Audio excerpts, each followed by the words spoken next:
Good afternoon, everybody. Welcome to the Industrial Development Agency for Orange County. We're opening the Governance Committee, and I would like to call that meeting to order and ask Bill for a roll call, please. Jeffrey Christ. Here. Dr. Vincent Odock. Present. Giovanni Palladino. Here. Linda Muller. Here. Dean Tamburi. Here. 5 of 5 members present. Full attendance, very nice. We do have notice that this meeting was a proof of notice in our packets. And the next item on the agenda is approval of the minutes from our June 10th meeting for this governance committee of the IDA. Any additions, corrections, vote to approve on those minutes? I think we need a motion to approve. A motion to approve, that's what I meant to say, thank you. You're welcome. I'll make that motion. Okay, motion Second. by Dean, second by Linda. Anything else on the adjustments? All in favor, please say aye. Aye. Opposed, the same. Abstain. And Giovanni abstains, 4, and 1 abstention. Under new business, I'd like to move right down to the chairperson appointment. And it's my pleasure to appoint Linda Muller as the chairperson of the Orange County IDA Governance Committee. Welcome aboard, the meeting's yours, Linda. Thank you, thank you. So I'm gonna bounce back up to the bylaws review for the IDA. And I did do a deep dive and found 2 things that we're gonna have to really address. I don't think everybody has copies, do they? No. Okay, so I'm just gonna read them to you. On page 1, under Article 1, Section 4, Mission and Statement and Powers of the Agency, it talks about what our roles are as an organization, and it says, item number 3, assist in expanding manufacturing opportunities in Orange County. I kind of think that's a little narrow. We just don't look at manufacturing. There are other things that we could be looking at, so we're gonna need to come up with a new verbiage that's far more expansive in what the IDA should be doing on behalf of Orange County. So I don't have a recommendation, just wanted to let you know that I did find that.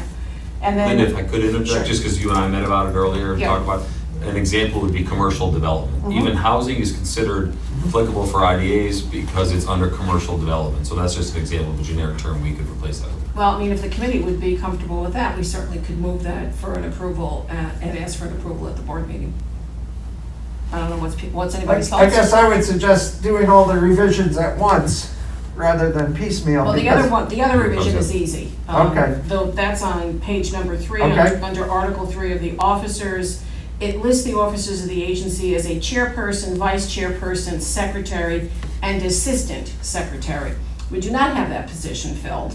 And there's 7 members, and to have 2 positions that are kind of redundant, I think we should eliminate the assistant secretary's position. And for example, our secretary is Dr. Odock. Thank you, Correct. sir, for serving that time, your time in that. But it's somewhat of a nominal position where signatures are required. So it's the idea of an assistant secretary seems a little superfluous to me. I don't know. Yep, I don't disagree with that. Okay, so the recommendation would be to remove the assistant secretary under the listing of officers and duties. Are we in agreement? All right, Yes. now go back to the other. I mean, are we in agreement with the recommendation that Bill made for a change in the mission statement? It still seems to me like it's a little bit confined. Okay, It certainly adds to the dynamics, but I was thinking we should compare it to other thought processes with what's going on today, including the Edenbrook Fast New York project and some of the language in there. so I think what would be best is that we table this, both changes. I will Yes. apprise the board of where we are. And when we get a couple of names, opportunities to change this, I can send it out and we'll take a look at it, and then we'll be ready to discuss at the next meeting. So that's fine. I just thought there would be. I thought there would be a lot of change. No. Because we did change it. So that's good. That's all. I need. That's all there is. Is that something where like what the attorney takes a look at? You make a change or not or whatever. Oh, she's certainly going to just review it, right? Yeah. So they would review it anyway. Absolutely. And we would, after everybody has a copy, we make what we think should be good. The attorney says Yeah, good yes, it point. looks good. We all get a copy. We review it. And then, yeah, I think we should. Yeah, I mean, these are really simple things. Okay, I didn't realize, I There's thought it nothing- was, when you originally said deep dive of the other one. I did a thought it deep was dive of review. Correct. I mean, I've Yeah. read the documents backwards Yeah. and No, forwards. no, I don't mean that, I mean, the other one, I thought there was a lot of changes, something, is that OCIDA? No, I haven't gotten there yet. Okay. I've been busy on 2 other No, documents I- for the IDA, Okay, so thank you. it's okay. Linda, can I I'm ask you? retired, so I can do this. Right. In your analysis, did you say, you're saying no, obviously, but anything else in there that could preclude us from some of the directions we're going with shovel ready? You see nothing that kind of ties us down there? The only thing, you know, you want your mission statement to be broad enough to allow you to operate in a much wider catch area. Right now, this kind of says to us that we're supposed to be doing manufacturing. Yeah. Well, that would preclude us from looking at other opportunities. That's why you want it to be as broad as possible. Doesn't the UTEP spell that out? It does. So I think it should really relate to that also, right? Mhm. Because that was Good very point. specific of what we're supposed to be doing as a mission, and that should match. I just wouldn't want the bylaws to be too, because that can change, you know, we can shift our strategy, and our UTEP would reflect that. But our bylaws, I would think, once we get them straight, should be a little more consistent. Right. That they should be there, you know, regardless of strategy changes, in my opinion. You always have to remember that your mission statement is a guide to Mhm. what you're gonna do, and you don't wanna be, you know, in a narrow highway. You'd rather have a 6-laner than a 1-lane, I agree. so that you can look at opportunities that might preclude us if the mission statement is too narrow. Because a little bit to that same point, from a regulatory standpoint, what are we allowed to do? And should all of those things be just referenced in the bylaws mission statement? Or if there's something that we aren't comfortable with, leave it out? You don't want a mission statement that articulates everything that you're going to do. Your mission statement is supposed to be crisp, it's supposed to be short, and it's Yes, supposed to be agree with that. understandable. No, yes. How frequently do we change our bylaws or, I mean, Bylaws need to be reviewed and approved by the board annually.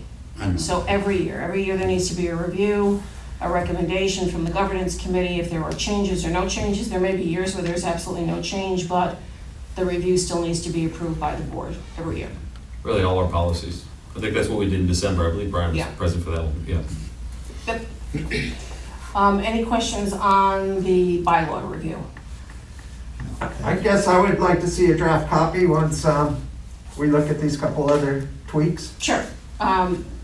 Yes, that's not a problem at all. Just so I have the whole picture in mind, I should have Yep. brought a copy with me, but I No didn't. worries, as soon as we can do a red line copy of striking Nice. the assistant secretary, and then we just have to come up with the verbiage that will fit in the section number 3 under the Sure. mission statement.